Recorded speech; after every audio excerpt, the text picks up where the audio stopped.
All right. So anyway, here's a few news articles that might be interesting. So this one is pretty cute. I've talked before about living off the land. This is the modern way pen testers work and bad guys is instead of putting malware on your device, they just use the existing tools on your device, which is a whole lot easier to get past endpoint protection like antivirus. And so now they're using Microsoft's EFS encryption service for ransomware. Just encrypt all the stuff with EFS, then delete the key, and they've achieved the goal without having to install any new software. So that's pretty awesome. Anyway, we'll see how that works out. So Google wants to regulate artificial intelligence. This is the same old thing you always have when something's new. Some people say you have to regulate it. Other people say you have to let people develop it. I don't have anything intelligent to add to this really yet, but Google's taking their position. So this guy downloaded 9,000 medical images to his house and was apparently feeling abused. So he, anyway, I think he was a disgruntled network administrator or something, and he went home and downloaded a bunch of junk. This happens pretty often. When a bad thing happens at your company, the most recently fired staff is one of the top suspects. And this one is getting really big, is SIM swapping. SIM swapping doesn't actually involve moving SIMs in most cases. It just involves social engineering people on the telephone at the phone company to move your number to another number. You tell them, I lost my phone, I got a new phone, move it over to this phone. And if you can talk them into it, then you can reset all their passwords and get the code to the new phone and get in all their stuff. So this guy managed to steal $50 million that way. It's quite a job. It's quite a big vulnerability. And this is why Rachel, I forget her last name. There's a woman named Rachel who started a company. She won the social engineering contest 2 or 3 times at DEF CON. And she goes around showing everybody how she can social engineer anybody out of anything. And you have to train your staff to really verify that people are who they say they are before you do anything. And that's been the message of the Social Engineering Village from the start at DEF CON, but a lot of people have not gotten that message yet, it appears.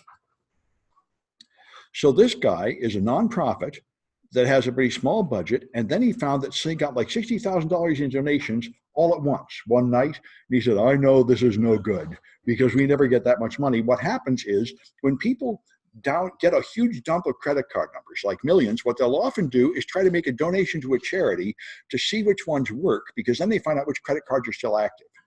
So he knew that these donations were all fraud, and he tried to cancel them all. Now there's another issue. He wanted to return the money to people and report the card stolen, but if he does that if he waits 24 hours before doing that, he gets charged a $15 chargeback for every one of them. So he has to do it within the next couple of hours, and it's late at night, and nobody will talk to him at the credit card processor. And he had to spend hours and hours all day on the phone with Stripe, arguing with people and getting escalated, and finally canceled like all 30,000 of them one by one. Click on this, click on that, which I must say, when I worked in financial business, and I think it's true everywhere, I found that was often the best solution, was to not bother being smart. Just do it one by one. It's often the way to really get the job done. Up to several thousand of anything, often the time it would take you to debug the script. Anyway, so they actually succeeded after great efforts in getting it arranged so all those people's credit cards got canceled, and he didn't get charged a fee, and they don't get charged a fee, and they're just going to get a notice and a fresh new card in the mail, which is pretty nice. This reminds me of OpenDNS, which is now part of Cisco. OpenDNS monitors the DNS infrastructure, and they provide DNS resolution for people, and they have a ton of traffic, so they know what's going on before anybody else did. For example, when the Syrian Electronic Army, which is one 17-year-old in Syria, hacked the New York Times with the same trick as that SIM swap by calling up their domain registrar and social engineering them by email or the telephone into believing that the New York Times had moved to a different IP address and moving their site over there. So it went down. OpenDNS saw that.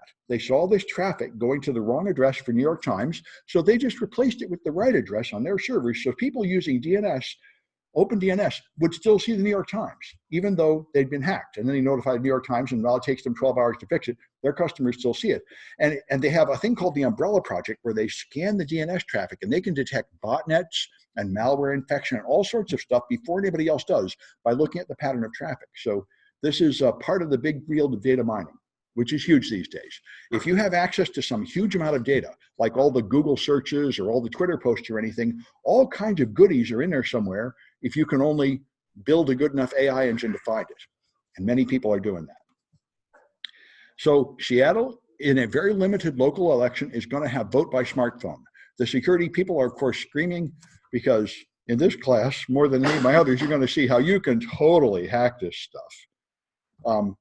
And so, of course, maybe we should say this will just mean hackers get more votes, but what it really means is whoever pays for hackers will get more votes. Anyway, we'll see. All the experts are pretty unanimous on this. In fact, the voting people said, no, I know how the climate science people feel. All of us say, no, don't do this. They just ignore us and say it'll be great. And these guys did. The company that set this up said, anybody that complains about this is just a Republican trying to suppress votes. They're just biased fools. It'll be fine. Nothing bad could happen. It's like, well, I guess we're going to see. And of course, it does mean more people will vote. Yeah. So if we hack the app, will you give us extra credit? Well, I can't authorize hacking the live app, but you can make a copy and hack it locally. Actually, we can totally do that. We're going to hack the Bank of America app. You can totally make a modified app locally. Just don't distribute it. Anyway, let's see what. Oh, a bunch of questions. Okay, do we email the projects in? Email them in. Yeah, email them in. Good. The right answer has appeared there. Good. Okay. Anyway. All right. So anyway, that's a good one. And here are more questions coming in. Let's see. That's already been taken care of. Am I planning on demoing the iOS exploit? Which iOS exploit? Well, I'll demonstrate one tonight at 7, but I can't. You won't see it if you're remote because I'm only doing it for local people because it involves confidential stuff. But yeah, I'll be adding a lot more iOS projects. Yep. Okay. Anyway, all right. So let me see what else I might have here. Yeah. So which due dates do we go by? Do we go by the ones on the alternate canvas or on your website? There's no. My website is the correct due date. The canvas should eventually be synchronized to it. Okay. Yeah. So we basically have a lot of stuff due today. Well, yes, but none of it really counts. Let me explain that. That's an important issue because it's just the second day of class. People are still adding.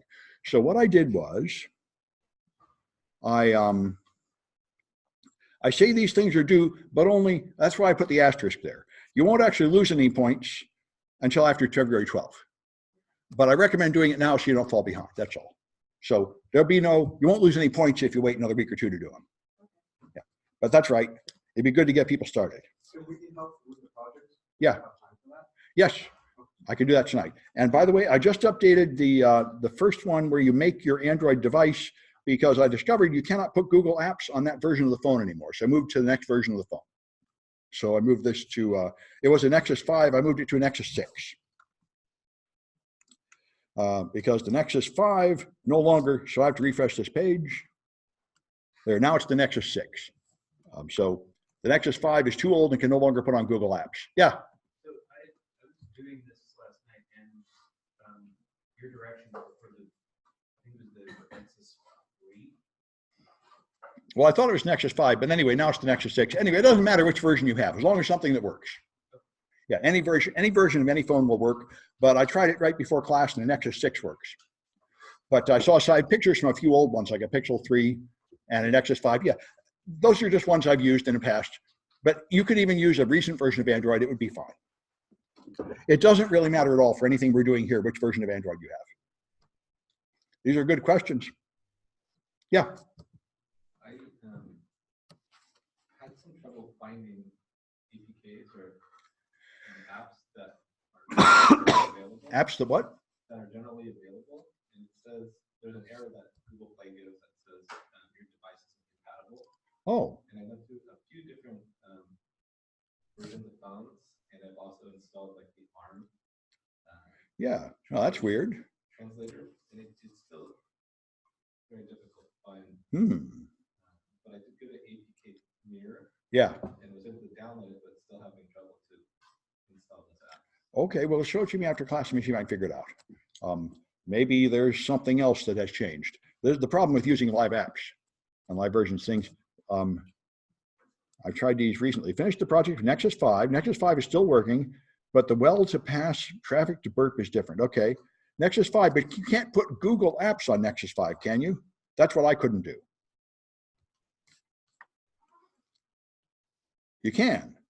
Huh, not by clicking the button in Genymotion. At least mine wouldn't do it. All right, anyway, this is unfortunately going to be this way. It's kind of a mess. By the way, the other thing I did for people who are suffering is I added the cloud version. So if you have huge trouble running a local virtual machine, which is extremely common these days, you can do it all in the cloud, and I just put that up today. So over here, you can use Genymotion Cloud, where you don't have an emulator at all. You just run it all in the cloud. So you don't have to have any local installation at all. And this works fine. And you can put apps on it and run it, and you can connect to the log and everything. So you get 1,000 minutes free trial, but you can use a fake email address and just keep making more and more deal addresses. Well, 1,000 minutes turns out to be plenty. So this is pretty awesome. So that's an option. If you're having trouble installing things, just use this thing. It's very good to learn how to use cloud services too. All right. So I guess we're up to the official time. We might as well start here. And so this is pretty much, we covered this last time in a less formal way. I just want to make sure you've seen it. This might make it big for a while. So Android is by far more popular than iOS, and everything else is pretty much gone by now. That pretty much dominates the whole mobile market. And let me see what this chat message is. Just installed the M105 app from Play Store. Okay. Huh. All right. So these people have managed to make Nexus 5 work, which I don't know, I couldn't make it work. I had to go to Nexus 6. Anyway, so you've got a lot of ways your data can come in the phone. So you can intercept the network communications, which we're going to do. You can just steal the device and then read the data, although if it's an iPhone, you will have to get past the lock code, which is difficult but not impossible. The cops do it with Gray Key or with Elcomsoft software or with Celebrite. And you can put malicious apps on the phone. This is extremely common with Android. There's a ton of malware in the App Store. And there's a lot of other ways to feed data into the phone, and you can attack them with Bluetooth and so on. Here's a list of the incidents of things. Lack of binary protections is the #1 thing here, which means you can modify the app, and it doesn't do anything about that. That's the most common one, but all these other problems are also extremely common. So the fundamental problem is obvious that developers don't know anything about security or care, and their managers don't know anything about security or care. And it is abundantly clear that people just buy apps and deploy them to production without going through any security review at all. Because all I'm going to teach you here are the most basic techniques to try the simplest tests, and they obviously haven't even been doing that. So it is ridiculous. And this is the same thing with all of IoT. Not enough customers understand or care about security, so companies can just ignore it completely, and that's where we are right now. So we talked about the OWASP Top 10 before. The #1 vulnerability on the phone is actually not on the phone, it's on the server, or the server you're connecting to has a ridiculous API, but there are many other ways, and we'll try quite a few of these later: insecure data storage and broken transport layer protection, so that the data you're sending encrypted is not in fact correctly encrypted. That's a very common one. So this is the most critical issue, and there's a whole class in that. And we'll be going through the API testing framework here this semester, which we haven't done in the past. But I'm adding it to that class because I think it's really important. And so you can store data on the phone like passwords or credit card numbers or something insecurely. You really shouldn't be storing any of that on the phone at all. But people do store it, and they either store it in plain text or they store it in some stupid encryption technique like private key encryption, where they try to hide the key on the phone, which is also stupid, and on it goes. The most common problem on the network is failure to validate TLS certificates. It used to be plain text authentication, but only the worst apps still do that, where there's no encryption at all. Unintended data leakage goes in the log or web caches, and many of them have poor access control. They don't really keep track of who's logged in well, or broken cryptography, various foolish techniques, or apps that take input from another app and you can inject data. That's a bit fancier, and we're not going to do much with that, but it is a vulnerability. And you can make security decisions by untrusted inputs, where another app is able to send you some information about who somebody is and you believe it, so you can trick it that way. And then session handling we've talked about, where you can steal a cookie and get in somebody else's session. That is very common. And the lack of binary protections means that it does not protect the integrity of the app. You can modify the app, and the modified app will still run. This, by the way, is one of the more entertaining things in 127. We have signed code, and then you modify it and run it on Windows, and it still runs. Doesn't say a word. So what was the whole point of signing it? Microsoft is pretty baffling sometimes. It actually has a properties page you can click to that tells you, oh, this signature is no good, but it doesn't stop it from running. So what was the point of that? But they failed to ask me. Anyway, so there are a bunch of tools out there, Goat Droid and MobiSec and Android. The one we're going to choose this time is Damn Vulnerable iOS App. We'll use that towards the end of the course. Most of the ones deliberately intended to teach classes are really out of date and lame, so we're going to do most of our time, we're going to be hacking real apps from real companies, which means that the projects often go out of date and require updates, but it's more fun. So, all right. So I talked about this stuff last time, all these companies. You can defeat the binary protections in all of them, and some of them make these other mistakes too. And all right, there's a bunch I jumped at DEF CON 25. Anyway, so I got a few cahoots about that, and then we'll talk a little bit about more detail about Android. Let's see, I can go here, 128 favorites, chapter 1 here. Okay, that looks right. And it's randomized. All right. It sounds like the sound is on.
Crazy Pigeon, that's a good one. All right.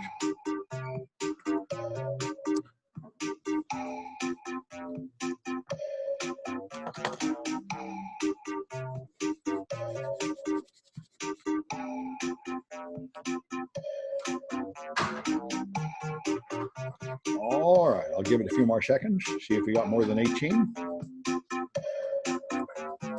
Aha!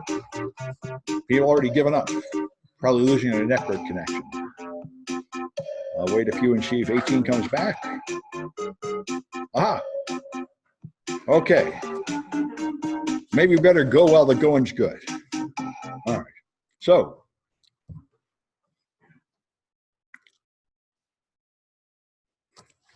what's the most common app vuln?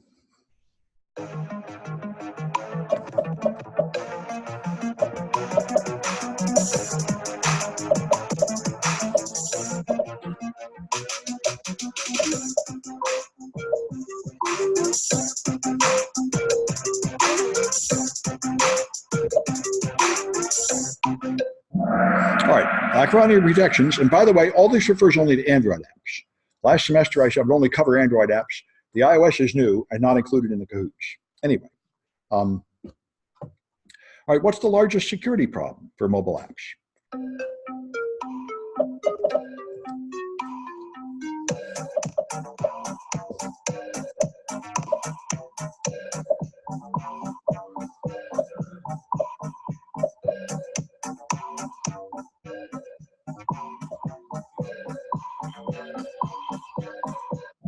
Okay, it's the server, not really the phone.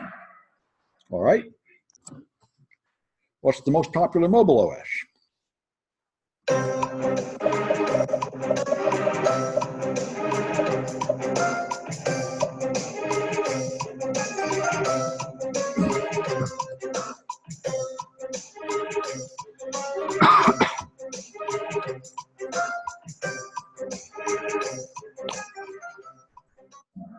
All right, Android, of course, although I guess Huawei OS is coming. Somebody told me it's already out, but I haven't seen a copy of it yet.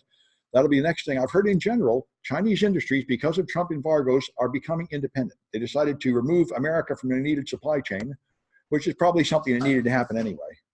I'm not really sure that's benefiting us, but that certainly is what they're doing. Anyway. All right, if an app puts passwords in the syslog, which phone is that?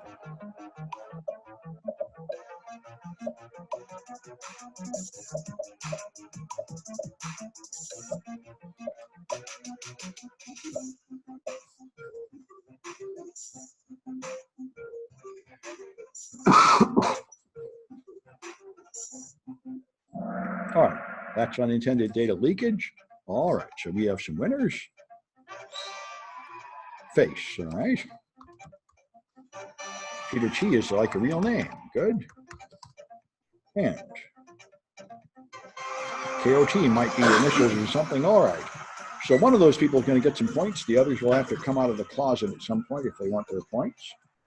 Anyway, let's take a look at the next one here. So that was it for one, which we've already been through. And so here's a little more details about Android. I'm skipping to chapter 6. We're going to come back and do iOS in the second half of the class, but we're doing Android mostly because of the Android emulators that are available to make it easy to analyze Android without having to pay for devices. So we're going to talk about creating an Android environment and understanding the basic structure of apps, and there'll be a couple more sections going through the later parts of this chapter. So Android SDK is Android Studio is what you install on the machine if you want to write Android apps, and it comes with an emulator that lets you see how it'll look. You can also install just the command line tools, and that's all we need for what we're doing here. First time I taught this class, we used Android Studio. It turned out that we can do stuff better with an emulator, and we don't really need all of Android Studio. So Mac and Linux is much better than Windows for working with Android Studio or working with Android devices. There are Windows versions of things, but they are much more limited and work more poorly. If you're going to use Windows, you can't use Genymotion. You got to use BlueStacks or Knox, and you're going to have to use both of them, and even have 2 physical Windows machines to do all the projects here if you want to use Windows.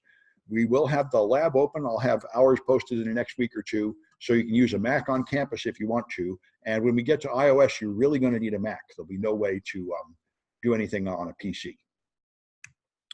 I use Kali. Kali Linux is what I used in my pen testing classes for years, and it's got ADB on it. You could use any other version of Linux too. ADB you can put on any operating system too. But anyway, ADB you use to install software, pull files off the device, view the log, anything you want. Android Debug Bridge will do it.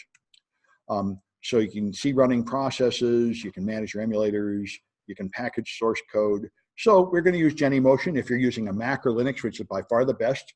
And Genymotion, you can emulate any of a variety of devices. All the emulators are not installed on ARM, they're installed on x86, and they're all running with root permissions. And some apps, especially malware, will notice that and refuse to run.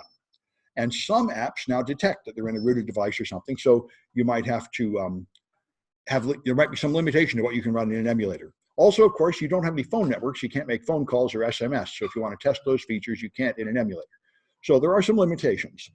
You can run x86 directly in VirtualBox. I did that the first time I taught this class, and boy, that was miserable because the mouse didn't work very well and it kept crashing and students suffered greatly. Genymotion was a giant leap forward. It works a lot better. Anyway, so Android applications all run on Android is basically the same as Ubuntu Linux. There's very little difference. If you learn how to use Linux, you'll see all the familiar stuff there. The only thing that's different is there is no etched password. The accounts are handled differently, which looks kind of strange. But anyway, everything runs in Java in a thing called the Dalvik virtual machine, which is like the Java virtual machine. Every app on Linux, a desktop Linux or desktop Windows, you log in as somebody and everything you launch runs with the same user account.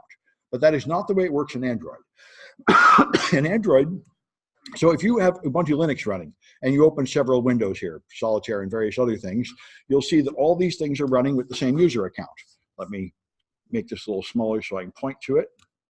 So here you see many different applications like Calculator and Mahjong, and they're all running as student because you've logged in and everything you launch runs with the same user account. But on Android, every time you install an app, it creates a new user account just for that app. And it will always run under that user account. So if you run several apps, each app is running with its own user account with a different number, U0, A047, U0, A7, and that number just counts up. Every new app, that number goes up by one. That is what's called the Android sandbox. That is what's supposed to protect you. Each app can only see its own data, and it's not allowed to go see somebody else's data. So the only way to break out of the sandbox is to escalate to root, and then you can go look at other people's data. and that's the Android sandbox, which isolates apps from one another. All the apps are in data. Each app has its own directory with the name of the app in a strange backward way, like abssmallbusinessmarketing.com.askalawyer. That's the name, and in there are all the files for that one app and all the data for that one app. So your Android package is an APK file, and this contains everything: code, resources, metadata, like packaging data. You can use various programs to do this. We are going to use APK Tool to pack and unpack these things, but you can do it with almost anything. An APK file is just a zip file. But there are some weird problems with how it handles text. So you need a special Android zipper and unzipper if you actually want to zip things up and run them on the phone. So the jar signer is what we're going to use. APK Tool and jar signer are tools that work pretty well here. So there are a lot of folders in an app. Android Manifest is the main file that specifies the permissions that app has and a few other general properties, and then these other files work together to run the app. So you got res and library, a lot of libraries and subdirectories based on the platform you've installed it on. And meta-inf contains the certificate of the application. Remember, every app is signed, but the certificates are all self-signed. They're not verified by anybody, so you can just make up your own certificate. You're just as good as anybody else. So the point of a certificate is not to verify that you actually know who the developer is. All it is to make sure that if you put on an update, it's the same person that gave you the first app. That's all you get, which is very strange. Apple does not do this. You have to have a real certificate signed by Apple, and you can't put anything on unless it's approved by Apple and signed by Apple. That makes it a whole lot safer. But it also means you have to be in their developer network, and you can't put anything that Apple disapproves of, so you lose a lot of freedom as a developer. So here's what the Android Manifest.xml looks like, and you see it has permissions down here, like access network state and access the location, so it can tell your GPS coordinates and tell where you are, and so on. So classes.dex has Dalvik bytecode, which we're going to look a lot at later. And you have resources with strings and other things in there. So when you install packages, gtalk service is a package that will maintain a connection to Google, and this is pinned SSL. Pinned SSL means not only is it a HTTPS certificate, which is verified by Trusted Certificate Authority, but it has second data inside the apps to make sure that it is the correct certificate. So even if you go to compromise a certificate authority, like for example, the government of China is a Trusted Certificate Authority, and they have to be, or you wouldn't be able to install any Chinese apps. But if the government of China chose to maliciously sign a fake Google connection, which has happened, maybe not China, but various companies, various trusted providers have done that, gtalk would not be fooled because it has its own second information, which is used to verify the certificate. So that's what's called SSL pinning. And that supposedly makes you a lot safer. It went up in popularity, then came down again because it turns out to be really hard to maintain. Changing the certificate is now really a drag. So what a lot of them do is they don't pin to the exact certificate, they pin to, say, the certificate authority, to make sure that not only is it signed by someone I trust, but it's signed by Google. Now Google can change it and change their signature and still be in there. Whereas if you were to pin like the public key, then you could never change the certificate without losing connection to all your pre-installed apps. Anyway, unfortunately, there are a lot of app stores aside from Google Play, and one of the most fun one is the Amazon store for the Kindle. That is full of crap that's years out of date. As far as I can tell, developers never bother to update anything there. So I've often thought if I couldn't get old versions of projects to give you guys, I would just send you over there. Anyway, all these other companies that make tablets, if you make your tablet too defective, Google will not let you put Google Play on it. They require certain standards. But so if you cheapen it to a certain point, you can't use Google Play anymore, so you make your own store as one option, and various people have done that.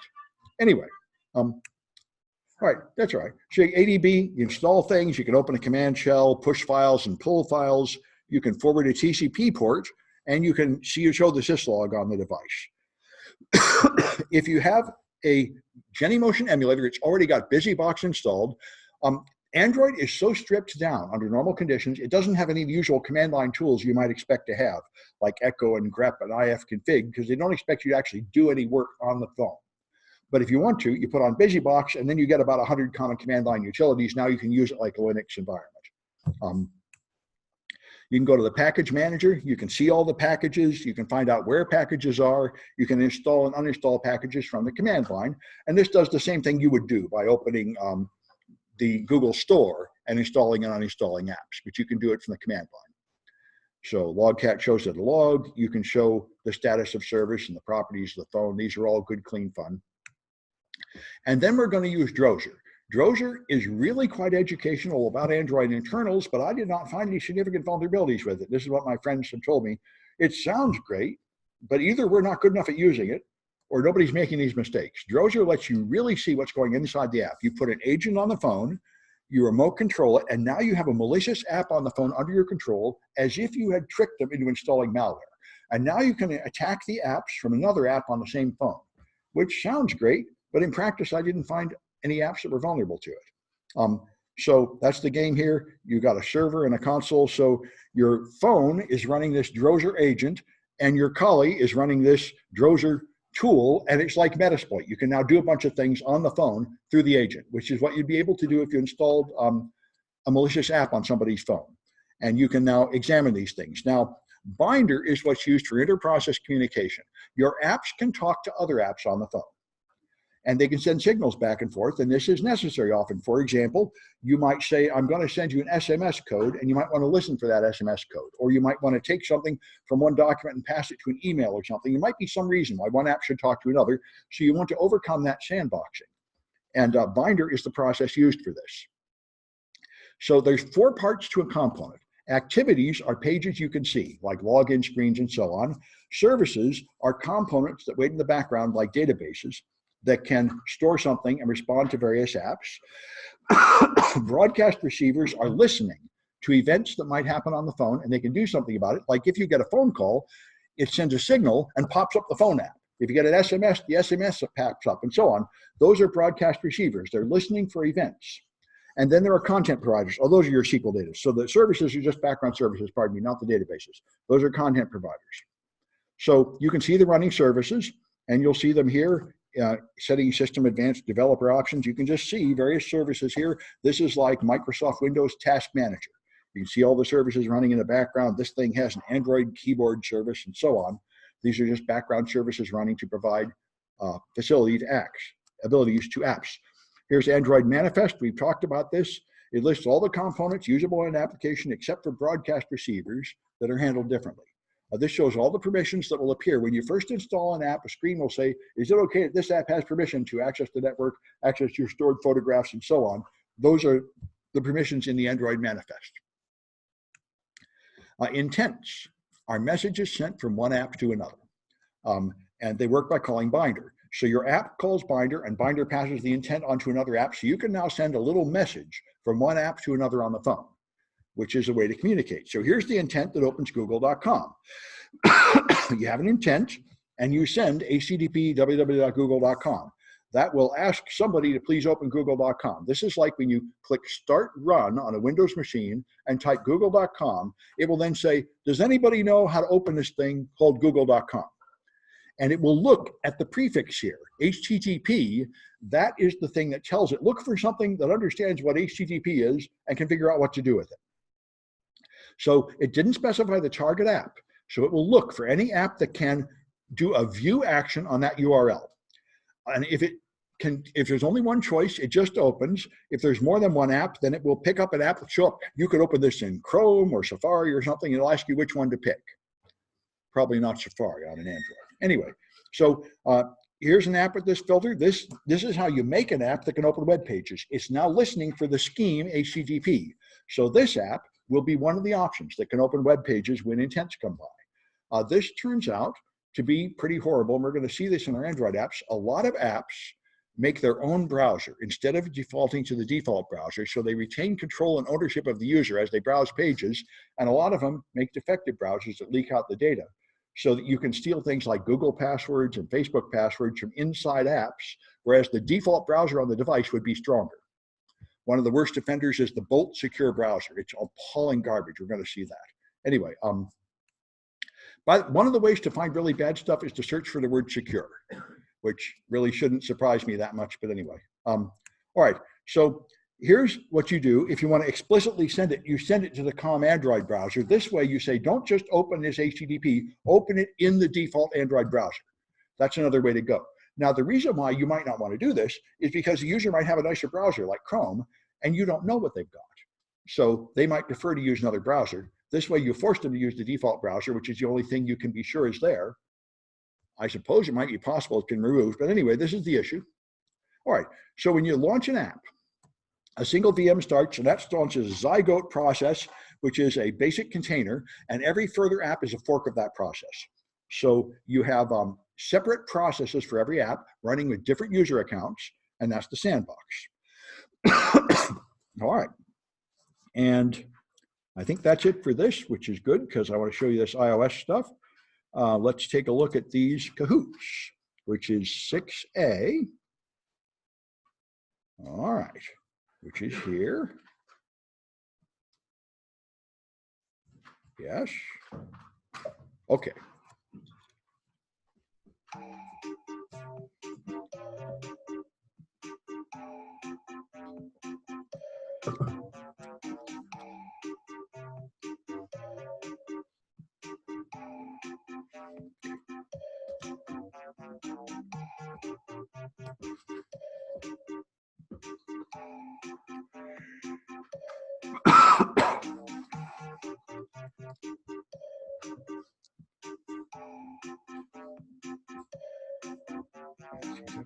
All right.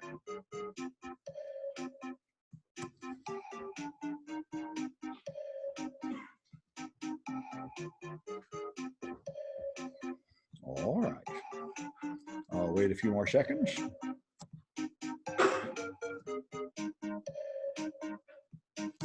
All right, I think we got everybody. Oh, maybe not. Okay.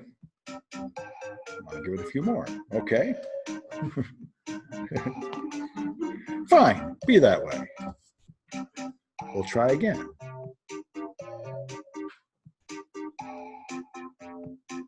All right.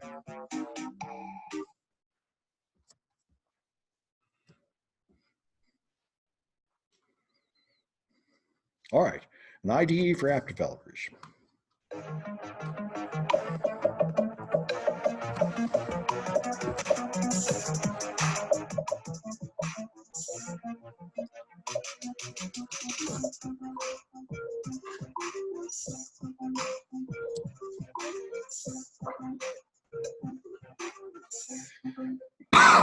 That's Android Studio. IDE is a development environment. What's the I? Integrated? Integrated, okay, integrated development environment. All right. So what are the app components that are visible to the user?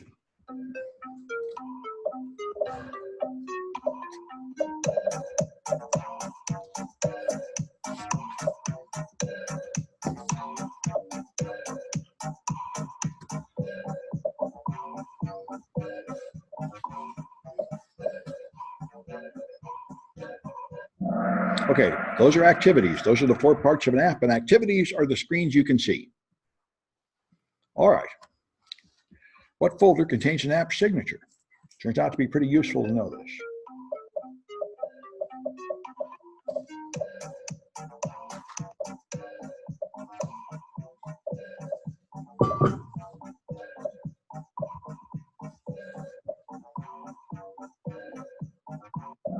Okay, that's meta-inf. All right. Which tool will let you install apps?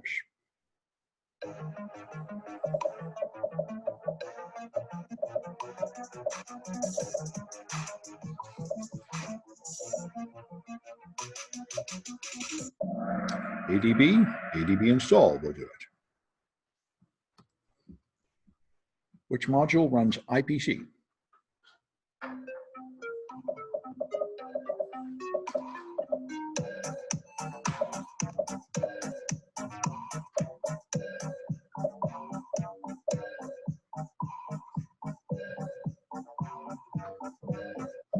Okay, that's binder.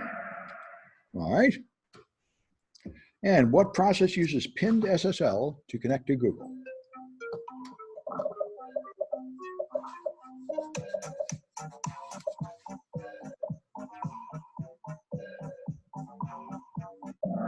That's G-Talk service. This is why it was a mistake for me to try to teach this class in China.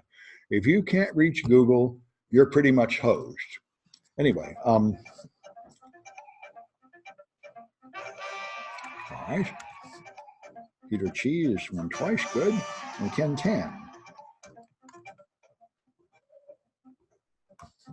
And Koch has won twice. If those are real initials, we might figure out who you are. Other than that, you might want to tell us who you are if you want to get your points, like the face. I don't know, although I thought so. Okay, good. I thought face the usual suspect, likely to do a thing like that.